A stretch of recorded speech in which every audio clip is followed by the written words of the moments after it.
बहुत सहज होकर के बातों को कहना है, आपसे थोड़ा सा इंटरेक्ट करना है, आपसे इसी बहाने थोड़ा जुड़ने का अवसर मिलता है।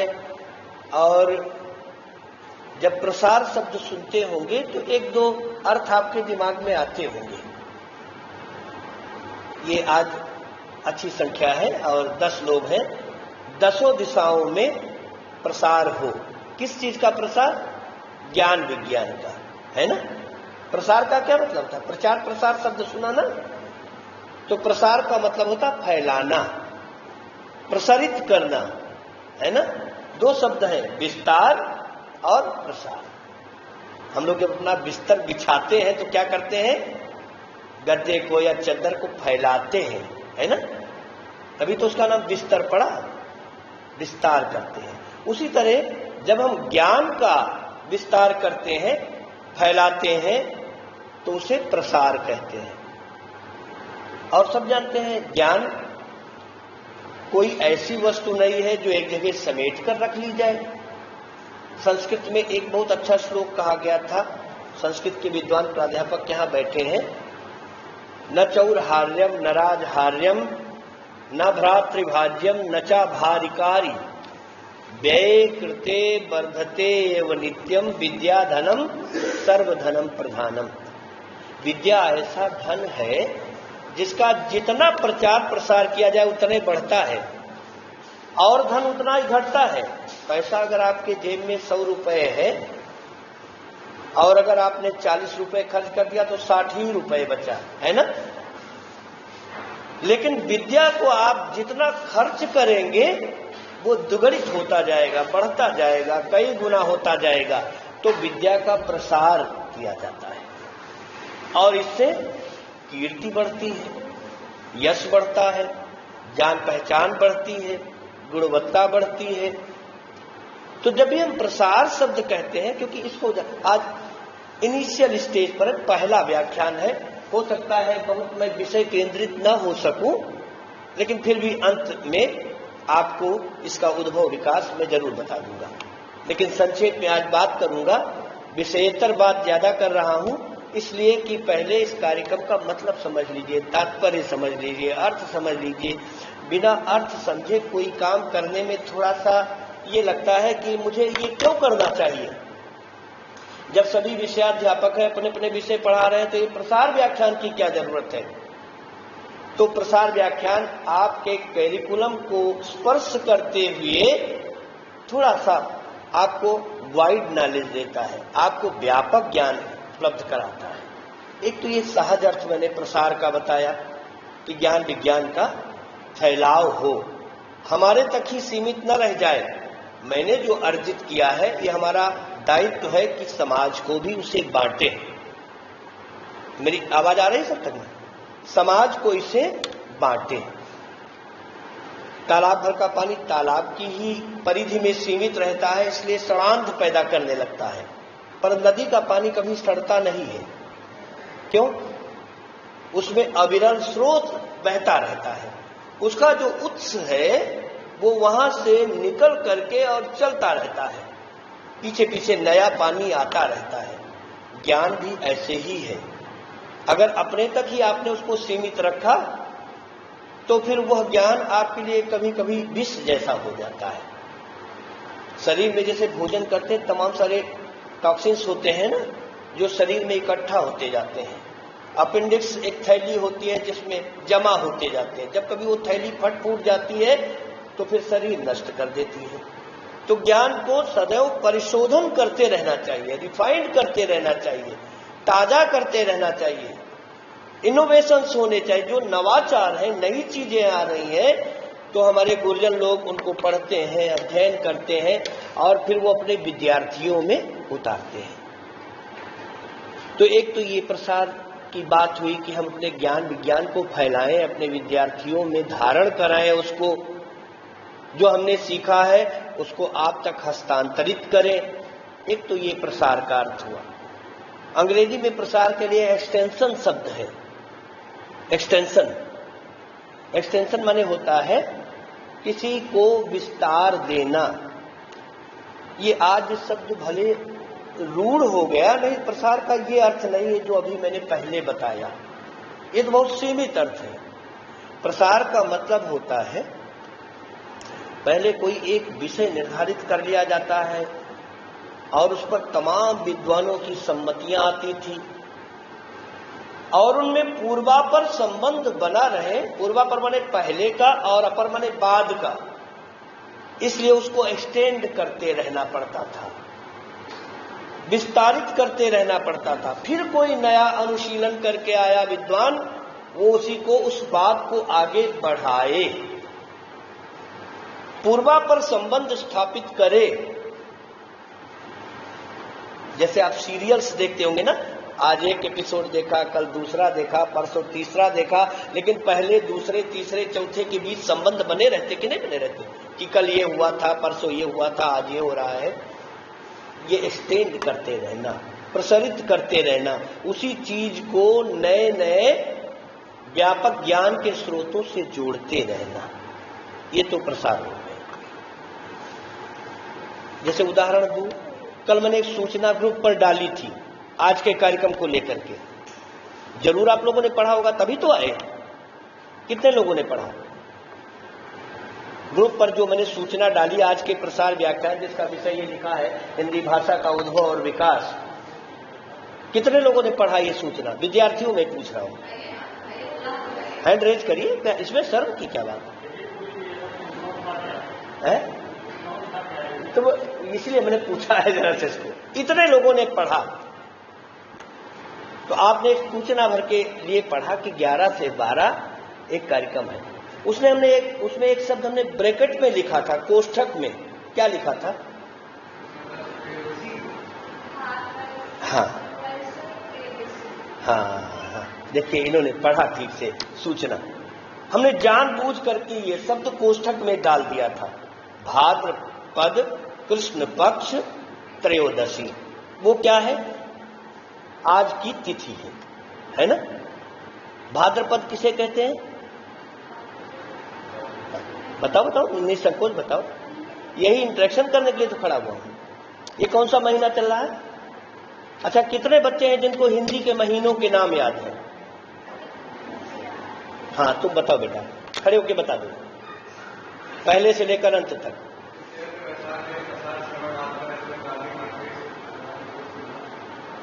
बहुत बढ़िया। कितने महीने हुए? 12 महीने। मार्गशीर्ष किसे कहा आपने? है? तो मार्गशीर्ष को और सरलीकृत करके क्या कहा जा सकता है? माघ। और आश्विन? आश्विन को और सरलीकृत करके कहें तो क्या कहेंगे? आश्विन महीने को किस हिंदी के महीने के और नाम से जाना जाता है? क्वार। क्वार शब्द सुना है? क्वार, जब धान कटता है हमारा, क्वार महीना नहीं सुना किसी ने? सुना होगा। क्वार, कार्तिक, अगहन, पूस, माघ, फागुन, है ना? अगहन को और तत्सम रूप में क्या कहा जाता है? अग्रहायण। अग्रहायण, अगहन, जिसके दिन बड़े छोटे छोटे होते हैं, है ना? क्या नाम है तुम्हारा बेटा? प्रिंस। देखिए, प्रिंस में पांडित्य है और सभी महीनों के नाम बताया। बैठो। प्रत्येक महीने की शुरुआत किस पक्ष से होती है?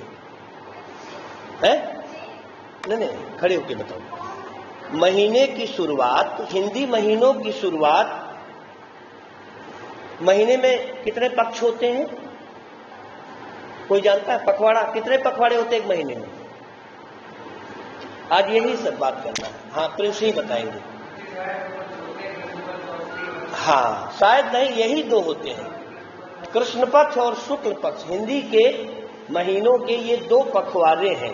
अभी हमने पिछली बार जब कार्यक्रम किया था तुलसी जयंती का, तो लिखा था तुलसी जयंती पखवाड़े के अंतर्गत, यानी वो 15 दिन का पखवाड़े का मतलब है the time period of 15 days.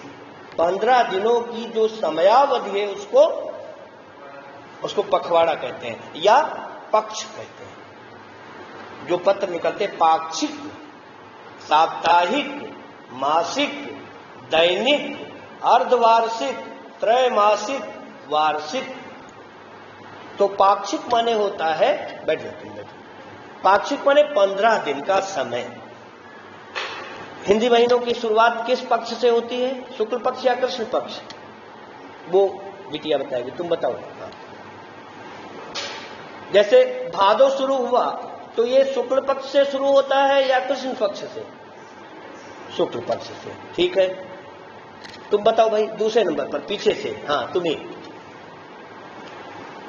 महीने की शुरुआत किस पक्ष से होती है? शुक्ल पक्ष से। और कोई बताना चाहेगा? सही बता रहे हैं ये लोग? बैठो, दोनों बैठो। महीने की शुरुआत कृष्ण पक्ष से होती है, अंधेरे पाठ से शुरू होती है। मैं अभी विषय पर आ रहा हूं, ये विषय से हटकर नहीं है, उसी विषय पर आने का तरीका है। महीने की शुरुआत कृष्ण पक्ष से होती है, अंधेरे पाठ से शुरू होता है, और समापन, प्रत्येक माह का समापन पूर्णिमा से होता है। ठीक, पूर्णिमा माने पूर्णवासी, पूर्णमासी जिसे कहते हैं। तो कृष्ण पक्ष से प्रारंभ हुआ और 15 दिन तक का ये समय रहता है कृष्ण पक्ष का। और कृष्ण पक्ष के 15वें दिन कौन सी तिथि पड़ती है? अमावस्या, जिस दिन पूरा चंद्रमा डूब जाता है, बिल्कुल काली गुप्त अंधकारमयी रात्रि रहती है ना। और फिर अगले दिन से शुरू होता है शुक्ल पक्ष प्रतिपदा, और 15 दिन का समय उसका भी रहता है। उसके अंतिम दिवस पर, जिस दिन महीना समाप्त होगा, उस दिन पूर्णिमा। पूर्णिमा माने फुल मून, पूरा चंद्रमा उस दिन रहता है। ये बात तो क्लियर हो गई ना। इसीलिए मैंने कहा जरा कान मस्तिष्क खोलकर बैठना। मैं फीडबैक भी लूंगा बाद में, अगले प्रसार व्याख्यान पर पूछूंगा भी। तो पूर्णिमा से महीना समाप्त हो जाता है, तिथियां वही रहती हैं, प्रतिपदा, द्वितीया, तृतीया, चतुर्थी, पंचमी, षष्ठी, सप्तमी, अष्टमी, नवमी, दशमी, एकादशी, द्वादशी, त्रयोदशी, चतुर्दशी, और कृष्ण पक्ष के 15वें दिन अमावस्या, और शुक्ल पक्ष में यही तिथियां 15वें दिन पूर्णिमा। 30 दिन का महीना होता है। ये सामान्य जानकारी हिंदी के अंतर्गत सबको होनी चाहिए। आजकल हमारे कामकाज अंग्रेजी महीनों से होता है, जनवरी से दिसंबर तक, इसलिए वो सब जानकारी है। पर यह हिंदी के विद्यार्थी आप हो या ना हो, भारतीय संस्कृति की ये जानकारी है कि आप ये चीजें जानें कि आज कौन सी तिथि है। कल चतुर्दशी है, परसों अमावस्या है, ठीक है ना। तो ये दो चीजें आपके समक्ष हो गई। एक तो प्रसार व्याख्यान का मतलब, दूसरे हिंदी के महीने जान लिया, तिथियां जान लिया। आज भादों के कृष्ण पक्ष की त्रयोदशी है, ये तिथि है, इसलिए मैंने जानबूझकर ब्रैकेट में उसे लिखा था। सब सूचना से भी अवगत हो गए। अब जिस पर बातचीत करनी है उस पर जरा से आते हैं। हमने हिंदी भाषा का उद्भव और विकास लिखा। भाषा किसे कहते हैं?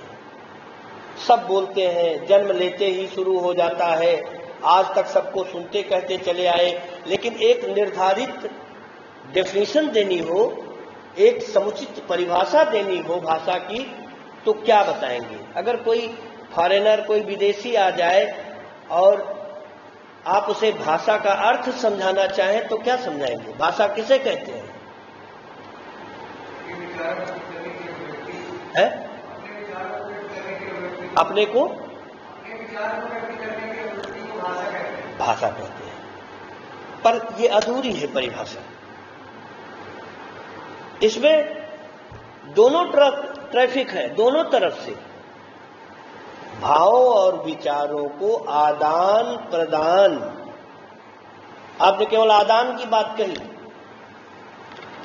अपने भावों और विचारों को आदान प्रदान करने का जो सशक्त माध्यम है उसे भाषा कहते हैं। हम केवल बोलते ही नहीं हैं, सुनते भी हैं इनकी। अगर भाषा का ज्ञान न होता तो ये जो बोल रहे हैं वो हम न समझ पाते। ये दुतरफा है।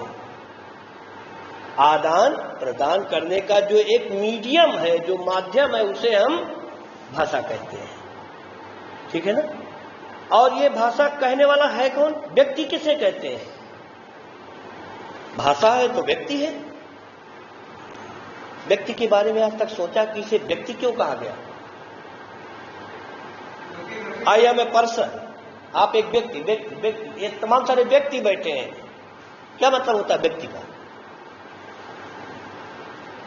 इसीलिए व्यक्ति कहा गया कि जो व्यक्त कर सके, जो एक्सप्रेस करे, और वो भाषा आप व्यक्त करते हैं, इसीलिए व्यक्ति है।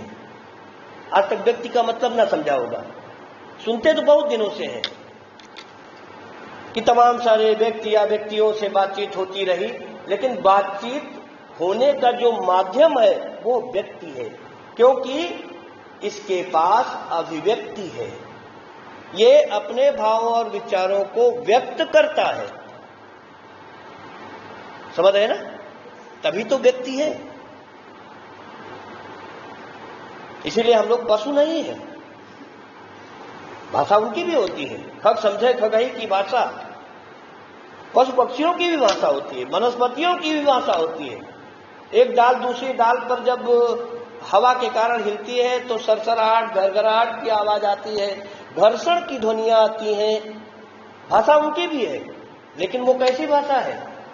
मीनिंगलेस, निरर्थक। हम ऐसी चीज को भाषा नहीं मानते हैं जो मीनिंगफुल ना हो। जो सार्थक है व्यक्ति उसी को भाषा कहता है। सामान्य अर्थ तो भाषा का समझ गई होंगी कि भाषा माने अपने अंदर के भावों और विचारों को व्यक्त करना और दूसरे के भावों और विचारों को ग्रहण करना। इस प्रक्रिया का जो सबसे सशक्त माध्यम आज तक है, मैं कल की बात नहीं कर रहा हूं, कल पता नहीं समर्थ माध्यम कौन सा दूसरा आ जाए, उसे हम भाषा कहते हैं। इसलिए भाषा की परिभाषा को मैं स्टेबल नहीं करता हूं, पूर्णता सुनिश्चित नहीं कहता हूं, क्योंकि भाषा साधन है, साध्य नहीं है। भाषा साधन है। किस चीज का साधन? भावों और विचारों को व्यक्त करने का। जैसे साइकिल आपका साधन है। किस चीज का साधन है? महाविद्यालय तक आने का। मोटरसाइकिल साधन है, कार साधन है, बस से आए तो वो साधन है, पर साध्य नहीं है। जैसे ही आप परिसर में आते हैं, साइकिल आपकी एक दूसरी तरफ खड़ी हो जाती है। आपका साध्य क्या है? क्लास में आना, ज्ञानार्जन करना, पढ़ना लिखना, ये साध्य है। इसी के लिए तो आते हैं कि साइकिल चलाने आते हैं। साइकिल साधन है, साध्य नहीं है। ठीक उसी तरह भाषा साधन है। किस चीज का साधन? अर्थ रूपी सवारी को बैठाकर संबंधित को उसके साध्य तक पहुंचा देना। कठिन तो नहीं हो रही हमारी बात? समझ में आ रही है? क्यों प्रिंस कुमार जी? साधन है भाषा। साध्य हमारा कुछ और है, जिस पर बाद में चर्चा करेंगे, क्योंकि विषय बड़ा व्यापक है, फिर ऐसे बहुत दिन लग जाएगा। आज पहला दिन है, समय भी समेटना है और इसका उद्देश्य भी आपस में बातचीत करना है, रखना है। तो भाषा साधन है। सृष्टि से लेकर अब तक, सृष्टि समझते हैं, जब से मनुष्य का जन्म हुआ, ह्यूमन बींग्स जब से आया, बल्कि ये कहें कि जितने जीवधारी आए इस पृथ्वी पर, जैसे ही व्यक्ति जन्म लेता है, कोई भी व्यक्ति, वो चाहे 1000 साल पहले लिया हो, चाहे आज जन्म हो, पहली आवश्यकता उसकी किस चीज की है? भाषा की। आप देखते होंगे जन्म लेते ही बच्चा रोता है ना? रुदन करता है। अगर रोए ना तो बच्चा स्वस्थ नहीं माना जाता है, इसलिए उसको जन्म लेने के तुरंत बाद रुला दिया जाता है, पीठ थपथपा दी जाती है या थोड़ा सा प्रेशर दे दिया जाता है, रोता है। बस रोने के साथ ही उसकी भाषा शुरू हो जाती है। भाषा है क्या? ध्वनिया, ध्वनि। ये जो हम बोल रहे हैं ये क्या है? ध्वनि है। कुछ साउंड सुनाई दे रहा है आपको ना? मौन हो जाते हैं तो ये नहीं सुनाई देता। अभी आप देखें तो सुनाई दे रहा है नहीं। लेकिन जैसे मैंने बोलना शुरू किया साउंड्स निकलने शुरू हो गए, एनर्जी निकलनी शुरू हो गई। बहुत देर तक हम बोलते हैं तो थक जाते हैं, क्योंकि ये ऊर्जा का एक स्वरूप है जो धीरे धीरे नष्ट होता है। पर नष्ट नहीं होता है, ये अंतरिक्ष में एक निश्चित दूरी पर ये घूर्णित होता रहता है, घूमता रहता है। तो भाषा सामान्य अर्थों में यादृच्छिक है, ध्वनियां हैं। इसलिए जो भाषा का सबसे न्यूनतम इकाई भाषा की है वो ध्वनि है। भाषा की जो न्यूनतम इकाई, शॉर्टेस्ट यूनिट जो है लैंग्वेज की, वो ध्वनि है। ध्वनि इसलिए हमने बहुत उपयोगी नहीं मानी, क्योंकि ध्वनियां तो तमाम तरह की होती रहती हैं और सभी ध्वनियों के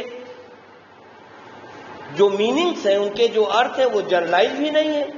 तो हम समझ नहीं पाते हैं कि प्रत्येक ध्वनि का क्या अर्थ है। तो हमने कुछ ध्वनियों के अर्थ फिक्स किए।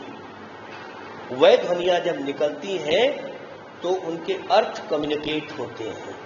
अभी हमने इसलिए भाषा को साधन कहा, साध्य नहीं कहा। और सभी ध्वनियां सार्थक नहीं है, या सार्थक है भी तो हम मनुष्य जगत में उन्हें नहीं समझते।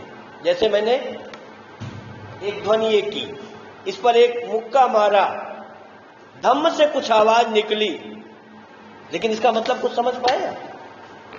ऐसा क्यों किया मैंने? हो सकता है एक संकेत दिया गया कि आप शांत रहें। संसद में जब मुंगरी पटकी जाती है, इसके मतलब आप बोलना बंद करें, चुप हो जाएं। वहां तक तो ठीक है, लेकिन फिर भी बहुत सारी ऐसी ध्वनियां हैं। चरर मरर खुल गए, अरर बहु रव स्फुटो से, रव माने ध्वनियां, और जहां ध्वनि नहीं उसको हम नीरव कहते हैं। नीरव माने निर्जन, जहां ध्वनियां नहीं। जो रव मुक्त स्थान है उसे नीरव शब्द कहा गया। तो अब बात इस पर आती है कि भाषा तो आपने समझ लिया कि साधन है और भावों विचारों को आदान प्रदान करने का माध्यम है। इसके माध्यम से हम अपनी आवश्यकताओं की प्रतिपूर्ति करते हैं। इसके माध्यम से हम अपने जीवन का जो विनिमय है, जो लेन देन है, उस क्रिया को संपन्न करते हैं। या यूं कहें कि इसके माध्यम से हम जो स्वांतः सुखाय है, अपने अंतःकरण का सुख लेते हैं। उस बेचारे से पूछो जिसके पास वाणी नहीं है, नहीं बोल पाता, तो कितनी व्याकुलता होगी, कितनी विवशता होगी। छोटे बच्चे को आप देखिए, जब बोलने की चेष्टा करता है तो कितनी बार वो कितने तरीके से वो अपने को व्यक्त करना चाहता है। सबके घरों में छोटे छोटे बच्चे रहे होंगे तो कितना वो प्रयास करता है अपने को व्यक्त करने के लिए, अपने को समझाने के लिए, लेकिन हम उसकी तमाम बातें नहीं समझ पाते। लेकिन जिस दिन वो औचक मां बोल देता है या पापा बोल देता है तो कितनी प्रसन्नता होती है। लेकिन इसका मतलब ये नहीं उसका काम नहीं चलता है। जब तक वो कुछ नहीं बोल पाता, अगर रो देगा भी एक बार ठीक से, तो मां सब काम छोड़ करके दूध ले आएगी, पिला देगी। उससे भी नहीं चुप होगा तो सारा शरीर चेक कर लेगी, कहीं चोट तो नहीं है, कहीं चींटा तो नहीं काट रहा है, कहीं कोई परेशानी तो नहीं है। उसका एक रुदन हजारों ग्रंथों की भाषा से बड़ा है। क्यों बच्ची, समझ में आ रही बात? हजारों ग्रंथों की भाषा से कोई भाषा नहीं होती है तो भी उसका सब काम हंसने रोने से चल जाता है। तो फिर इतने प्रसार की ये जरूरत क्या भाषा की? ये बड़ी छलावा की चीज है भाषा।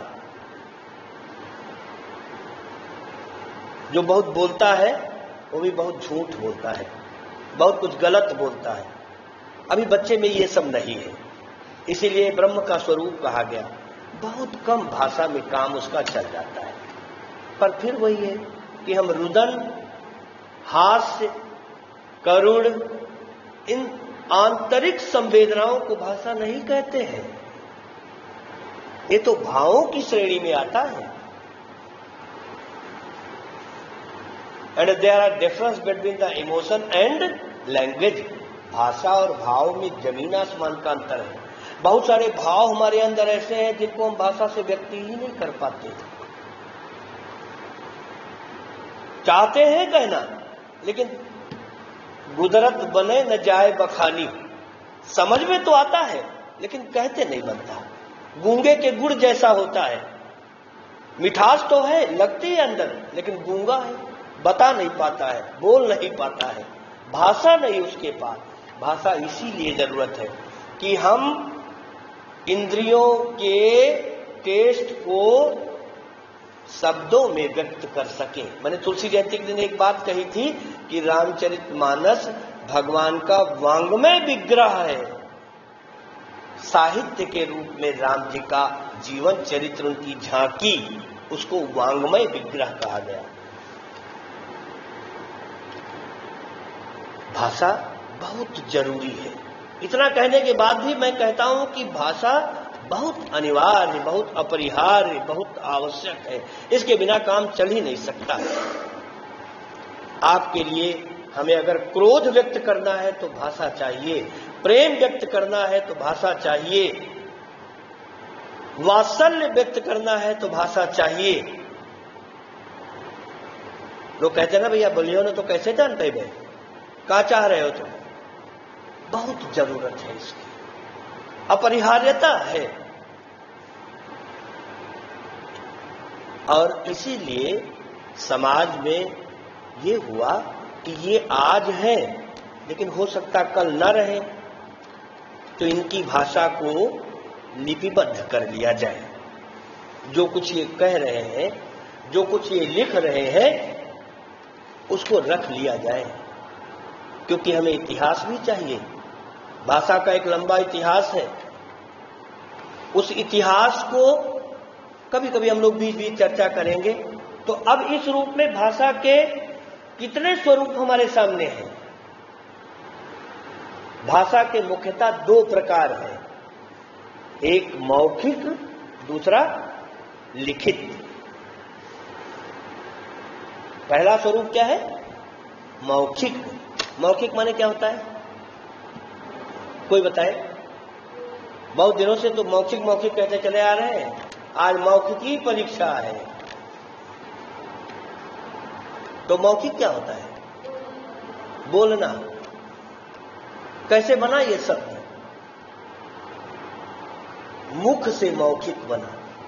जो हम मुख से उच्चरित करते हैं, समृद्ध विवृत्त के माध्यमों से जो कंठस्थ ध्वनियां हैं, उनको जब निर्गमित करते हैं, बाहर निकालते हैं, तभी वो भाषा होती है। उससे पहले जब तक गले तक है वो भाषा नहीं है। मौखिक इसीलिए कहा गया, मुख से निकलती है जब। गौर करना इस बात पर। मौखिक शब्द ही मुख से बना। जो मुख से निर्गमित हो उसे मौखिक कहते हैं। हम ये जो बोल रहे हैं मौखिक है। इसी को अगर आप अभी लिखते जाते तो क्या हो जाता? लिखित हो जाता। लिखित की क्यों जरूरत पड़ी? आज हम बोल रहे हैं, कल हो सकता हम बीत जाए, ना रहे।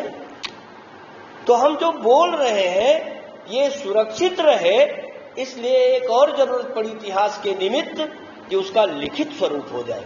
आज हमारे पास हिंदी साहित्य का इतिहास है, हिंदी भाषा का इतिहास है।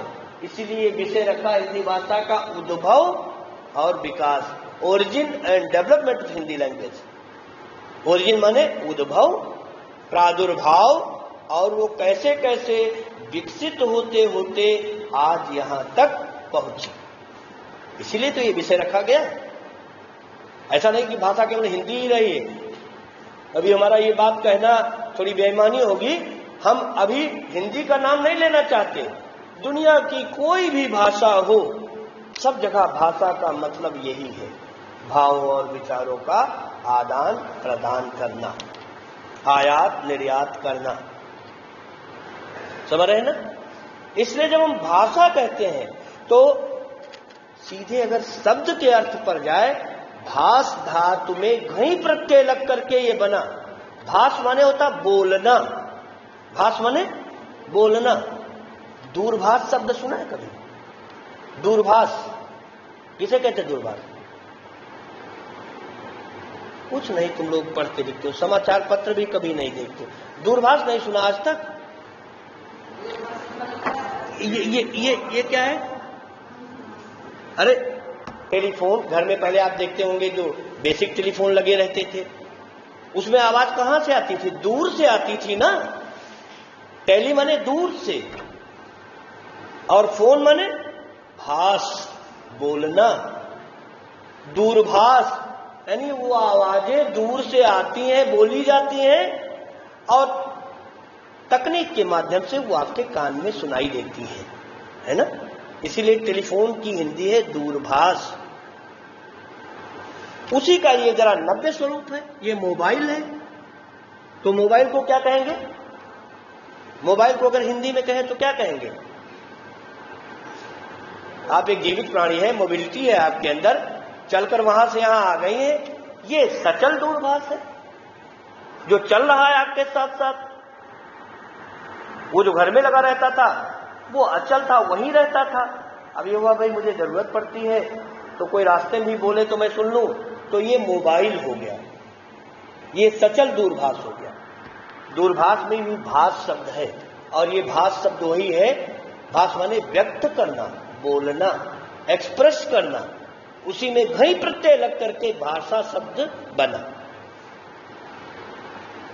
भाषा का उद्भव और विकास, इस पर मैं बात कर रहा हूं, ये ध्यान रखिएगा।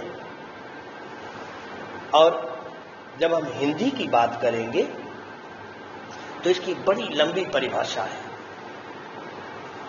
रलयो अभेदा सूत्र से सा का हा हो गया। पहले सिंधु पर्यंत हमारा आर्यावर्त और भारत हिंदुस्तान हुआ करता था, बाद में धीरे धीरे टुकड़ों में बढ़ता चला गया। बर्मा निकल गया, तो तिब्बत निकल गया, ढाका निकल गया, बांग्लादेश निकल गया, पाकिस्तान निकल गया, ऐसे ऐसे सब निकलते चले गए। पहले आसिंधु पर्यंत हमारा साम्राज्य था,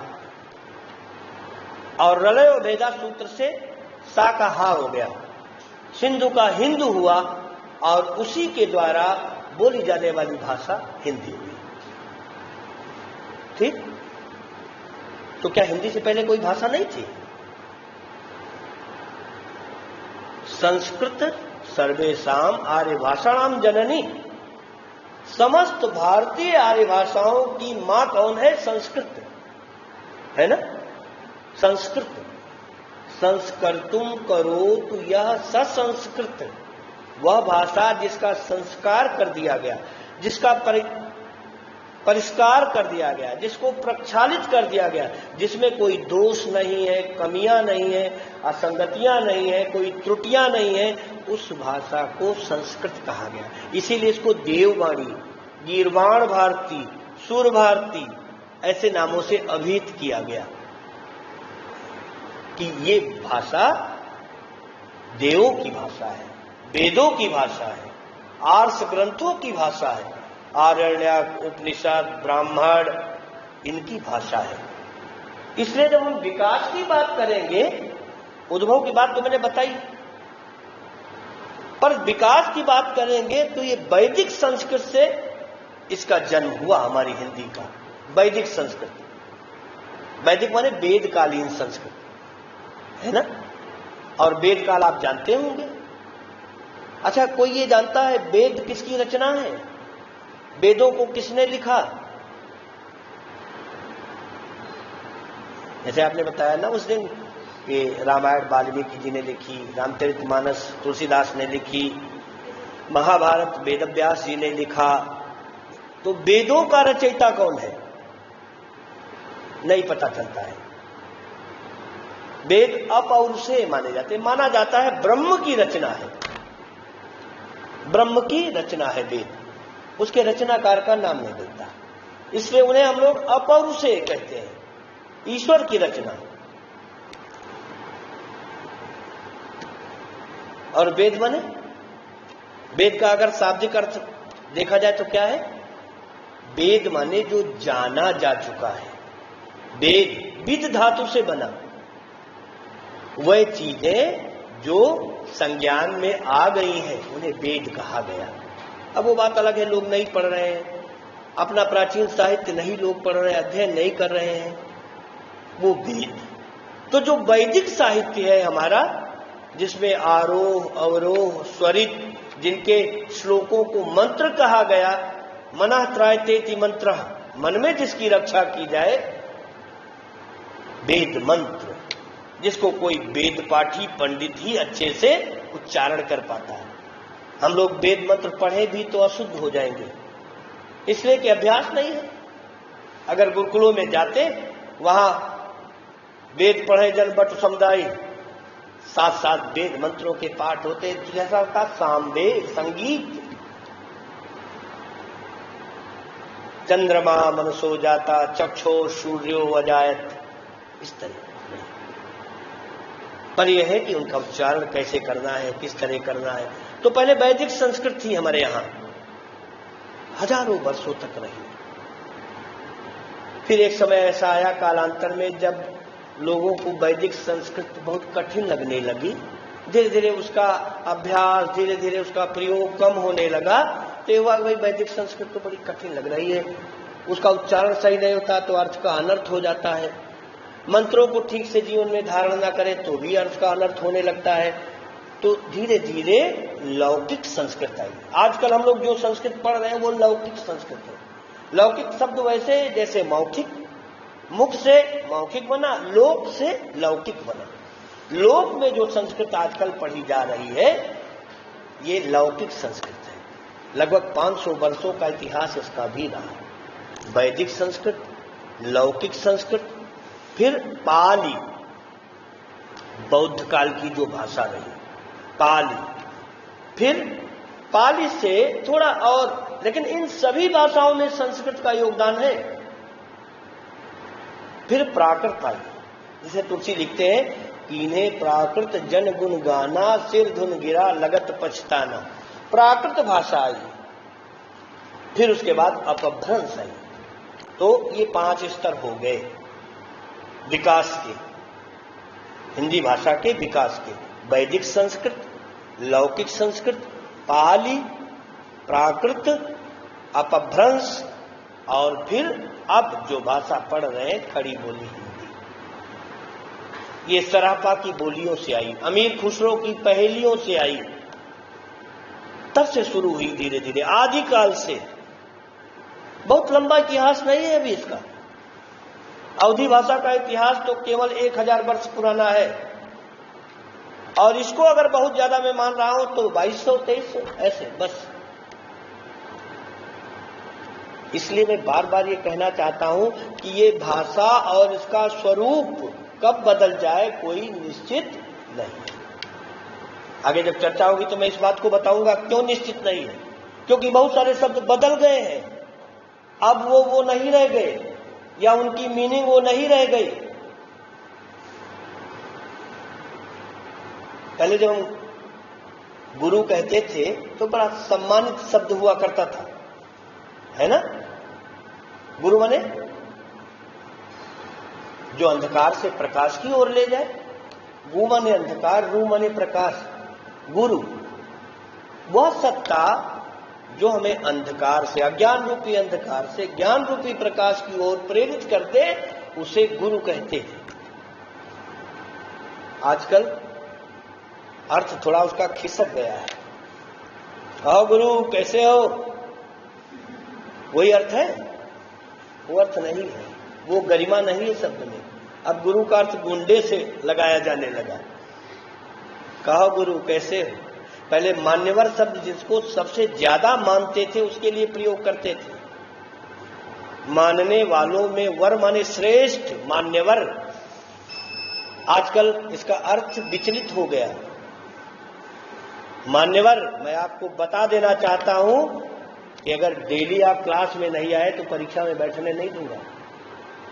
अब ये मान्यवर सब उस अर्थ में नहीं है, बदल गया है, चैलेंजिंग वर्ड हो गया, चेतावनी देने लगा। कोई किसी को चेतावनी देता है तो मान्यवर का प्रयोग करने लगा। मान्यवर ये मत समझिए कि मैं समझ नहीं रहा हूं जो तुम कर रहे हो। कितना बढ़िया शब्द था। अंग्रेजी का एक शब्द देखिए कितना वो क्या बाथरूम। आज भी डिक्शनरी में बाथरूम माने स्नानागार होता है। बाथ माने स्नान का, रूम माने कमरा जहां नहाते हैं, गुसल खाना, स्नानागार, यही तो अर्थ है ना। तो अगर यही अर्थ है तो बच्चा बाथरूम कर देता है तो क्या स्नानागार कर देता है? आजकल लोग बड़े उससे फैशन में कहते हैं बच्चे ने बाथरूम कर दिया। अब अर्थ संक्रमित हो गया। अब पेशाब कर देता है बच्चा तो उसको बाथरूम कहा जाता है। हाँ, रूढ़ कर दिया गया। हाँ, ये शब्द ऐसे ही फैशन में बदलते हैं। वो जिसको बेज एंड मैनर्स कहते हैं, जिसको सिविलाइजेशन तथा कथित रूप में कहा जाए, तो धीरे धीरे शब्दों को संक्रमित कर देता है। लेकिन भाई शब्द की क्या उसमें, शब्द की क्या परेशानी है? शब्द तो अपना मूल अर्थ ही देगा। जैसे हम पहले प्रत्येक घर को मंदिर कहते थे, भक्ति काल तक। अभी जो लोग अध्ययन कर रहे होंगे जानते होंगे, घर के लिए मंदिर शब्द का उपयोग होता था। क्या आज जब हम मंदिर कहते हैं तो उसका अर्थ आप घर ग्रहण करते हैं? नहीं। कोई शिवालय या कोई देवस्थान, उसी को तो समझते हैं। जैसे हम कहें कि हम अपने मंदिर गए थे आज, तो आप ये नहीं समझेंगे हम अपने घर गए थे। सूरदास ने लिखा, मंदिर अरध अवधि बधि हमसो हर यहार चली जात, कहत कथ परदेसी की बात। मंदिर अरध माने घर का आधा भाग, पक्का बोला जाता है। और पक्का से अर्थ उन्होंने पाख लिया, पक्ष, 15 दिन का समय जो भी मैंने बताया। हर यहार चली जात, हरि माने सिंह का, आहार माने भोजन, मांस, मांस से अर्थ मास लिया, महीना, दृष्टिकूट का एक पद है। कहत कथ परदेसी की बात। तो तब तक मंदिर माने घर होता था। अब मंदिर का शब्द का अर्थ रूढ़ हो गया। इसी तरह बहुत सारे शब्द, तिल से निकले वाले द्रव को तैल बोला जाता था। तेल शब्द तो सुनते होंगे। केवल उसको तेल कहा जाता था जो तिल का द्रव निकलता था, इसीलिए उसका नाम तैल पड़ा था। आज केवल तिल से निकलने वाले द्रव को ही तेल कहा जाता है। अरे सरसों का भी तेल होता है और अलसी का भी तेल होता है, और बहुत सारे तेल हो गए, crude oil, Mobil, petrol, diesel, ये सब तेल है। ये सब तिल से निकलते हैं? नहीं। एक्सटेंशन ऑफ मीनिंग, वही एक्सटेंशन शब्द फिर मैं लाया। अर्थ विस्तार हो गया, इन शब्दों का अर्थ विस्तार हो गया। पर्वत शब्द जैसे है, पोरों वाला। आज जब हम पर्वत कहते हैं तो आप क्या अर्थ ग्रहण करते हैं? पत्थरों या शिलाओं का ऊंचा टीला कोई, यही तो पर्वत। पर यह अर्थ नहीं है। जिनमें पोर हो, जैसे गन्ने में पोर होते हैं ना, जैसे उंगलियों में पोर होते हैं, लाठी डंडे में पोर होते हैं, इन सबको पर्वत कहा जा सकता है। लेकिन अब लिमिटेशन ऑफ मीनिंग, अर्थ का संकोच हो गया। There are 5 stage of the meaning: अर्थ विस्तार, अर्थ संकोच, अर्थादेश, अर्थोत्कर्ष, अर्थाकर्ष। Promotion of meaning, demotion of meaning, transferation of meaning, extension of meaning, limitation of meaning. ये अर्थ गौरव के 5 स्तर बना दिए गए। बहुत सारे शब्द। राक्षस माने, अभी भी वेद खोल करके देखिए, रक्ष धातु में धई प्रत्यय लगकर बना। राक्षस माने रक्षा करने वाला, वहां अर्थ है आज अर्थ बिल्कुल बदल गया, भक्षण करने वाला हो गया। राक्षस का अर्थ बदल गया। इसी तरह असुर शब्द, असु माने प्राणों को, रा माने प्रदान करने वाला, असुर माने प्राण देने वाला। वेदों में अर्थ यही है आज भी, लेकिन अब अर्थ बदल गया है, असुर माने प्राणों को लेने वाला हो गया। तो भाषा सदैव एक सी न रही है, न रहेगी। इसी बात पर बार बार फोकस कर रहा हूं। अभी मैं प्रसार व्याख्यान के संविधान की बात करूं, अब जैसे संविधान कहता हूं वैसे ही शब्द चूंकि रूढ़ हो गया, तो संविधान तो कॉन्स्टिट्यूशन है अपना भारत का, लेकिन हर चीज का एक संविधान होता है। महाविद्यालय का एक संविधान है, अनुशासन का एक संविधान है, पढ़ाई का एक संविधान है, प्रसार व्याख्यान का एक संविधान है। ये संविधान माने उसका जो प्रोविजन है, जिसको अब प्राविधान बोलना पड़ता है, हम ऐसा प्राविधान करते हैं। तो इन स्टेजेस से होते हुए हमारी भाषा यहां तक विकसित हुई। वैदिक संस्कृत, लौकिक संस्कृत, पाली, प्राकृत, अपभ्रंश या अवहट्ट और खड़ी बोली हिंदी। एक तो भाषा के उद्भव की बात और दूसरे ये विकास की बात। ये दो स्तर की बातें मैंने की। कुछ कठिन तो नहीं लगा, समझ से परे तो नहीं कोई चीज। इसमें एक चीज और रहा करेगी कि आप अपने स्तर के जो प्रश्न है, जैसे जो बातें मैं कह रहा हूं ना समझ में आए तो आप पूछ सकते हैं। प्रश्नकाल भी 15 मिनट का रहेगा प्रत्येक प्रसार व्याख्यान में। वक्ता के व्याख्यान के बाद आपको समय मिलेगा, आपको जो कुछ कठिनाइयां विसंगतियां लगी हो तो उनको पूछ भी सकते हैं, अपनी शंकाओं का समाधान भी कर सकते हैं, भ्रांतियों का निवारण भी कर सकते हैं। ये कब होगा? अभी तो ये आज पहला है, इसलिए मैंने इसके इधर उधर की तमाम सारी बातें भी की। अब जो आगे से होंगे, यानी प्रत्येक शनिवार ये 11 से 12 के मध्य में अन्य विषयों के जो होंगे, उनके विषय आज ही कल में निर्धारित, सप्ताह भर पहले निर्धारित रहेंगे। उन विषयाध्यापकों की रुचि या विषय की उपयोगिता, इसको दृष्टि में रखकर विषय निर्धारित कर दिए जाएंगे।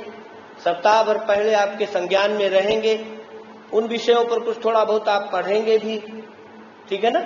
जनरल सब्जेक्ट रहेंगे, ऐसे सामान्य शीर्षक रहेंगे, चाहे संस्कृत का हो, अंग्रेजी का हो, शास्त्रों में राजनीति, समाज, अर्थ, हर कोई जानता है भाई, कौन ऐसा है जिसके जीवन में अर्थशास्त्र का उपयोग नहीं है। तो आप उन विषयों से संबंधित थोड़ा अध्ययन भी करेंगे, ताकि यहाँ क्वेश्चनायर तैयार करके आ सकें, प्रश्न बनाकर आ सकें, अपने विषयाध्यापकों से, अपने गुरुजनों से पूछ सकें, ज्ञान का विस्तार कर सकें। इसके पीछे तमाम सारे उद्देश्य हैं। ऐसे तो भाई जो जो विषय आपने लिया होगा वही विषयाध्यापक आपको मिलेंगे। हो सकता आपने हिंदी ना लिया हो तो हमसे आपका संपर्क ही छूट जाता। तो ये हुआ कि प्रसार व्याख्यान सप्ताह में एक बार हो, ताकि सभी कक्षाओं और सभी विषयों के विद्यार्थी उन इंटरडिसिप्लिनरी विषयों के ज्ञान से भी परिचित हों,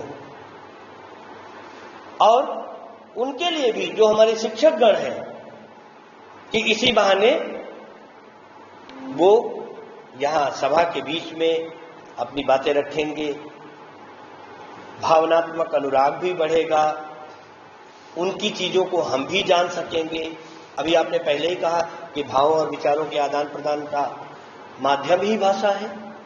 हम जो व्यक्त करते हैं इसीलिए व्यक्ति कहे जाते हैं।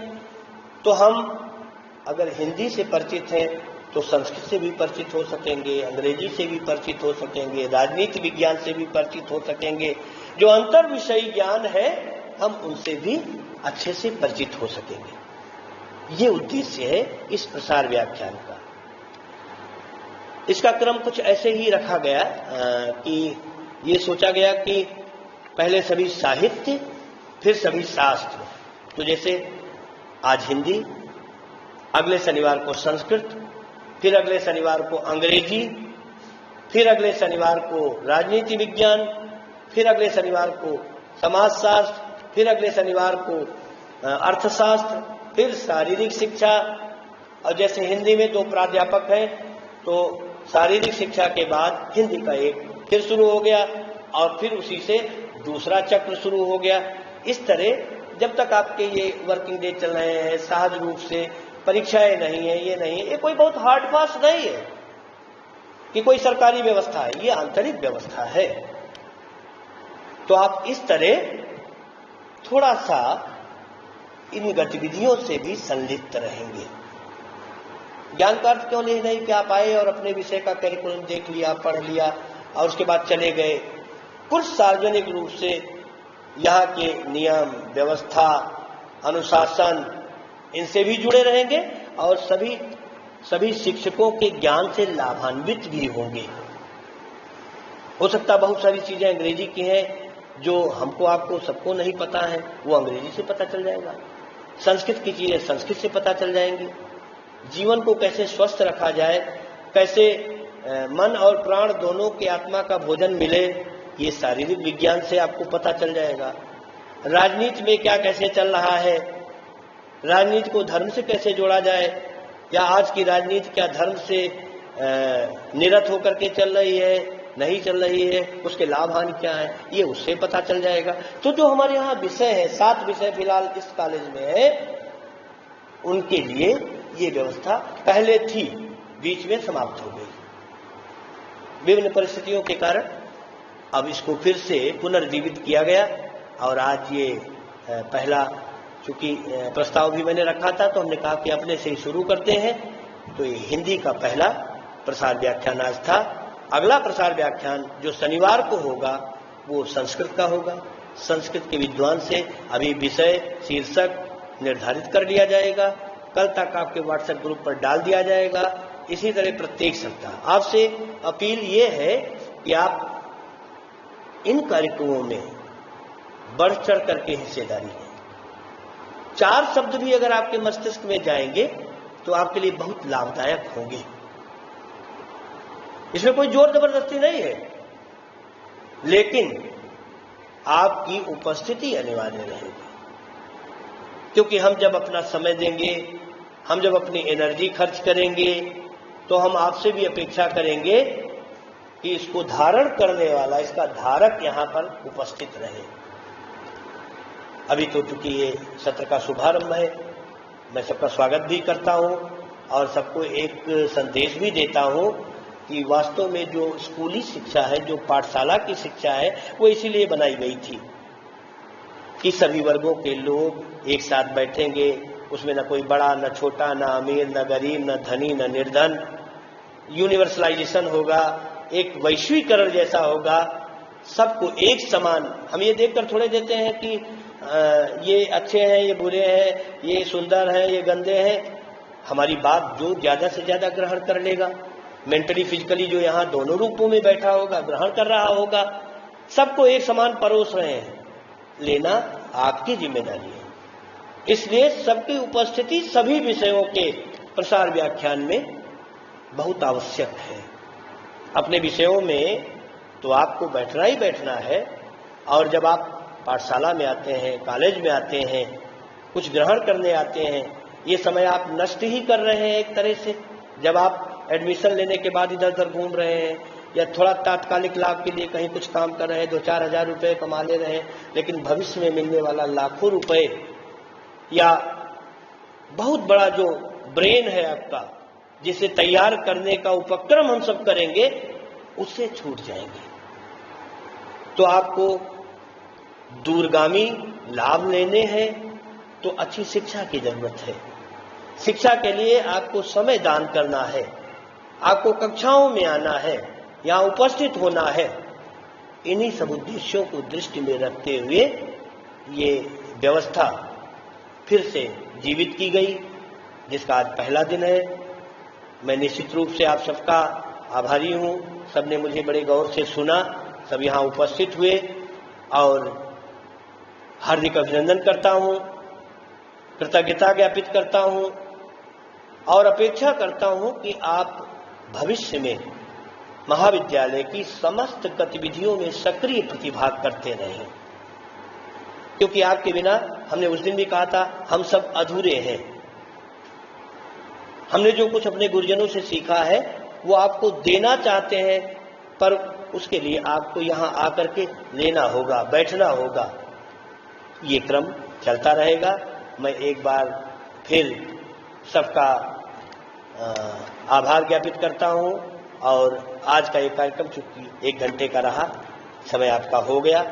अगर किसी के मन में कोई प्रश्न उठ रहा हो तो प्रश्न कर सकता है, बिल्कुल निसंकोच, बिना किसी झिझक के, क्योंकि व्यक्ति कभी पूर्ण नहीं होता। मैं नहीं कह सकता हूं कि मैं सर्वज्ञ हूं हिंदी का। आज नहीं बताऊंगा तो कल पढ़ करके बताऊंगा। तुरंत बता सका तो ठीक ही है, नहीं तो कोई जरूरी नहीं। विषय का बहुज्ञ हो सकता, व्यक्ति सर्वज्ञ नहीं हो सकता।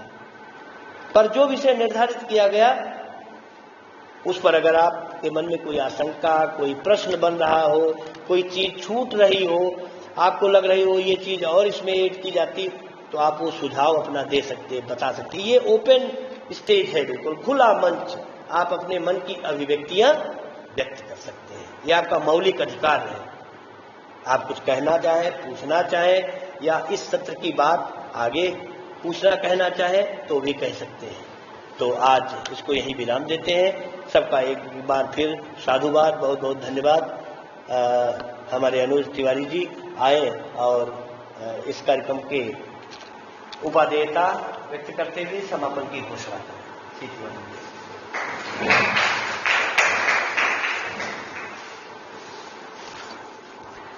बहुत बहुत धन्यवाद।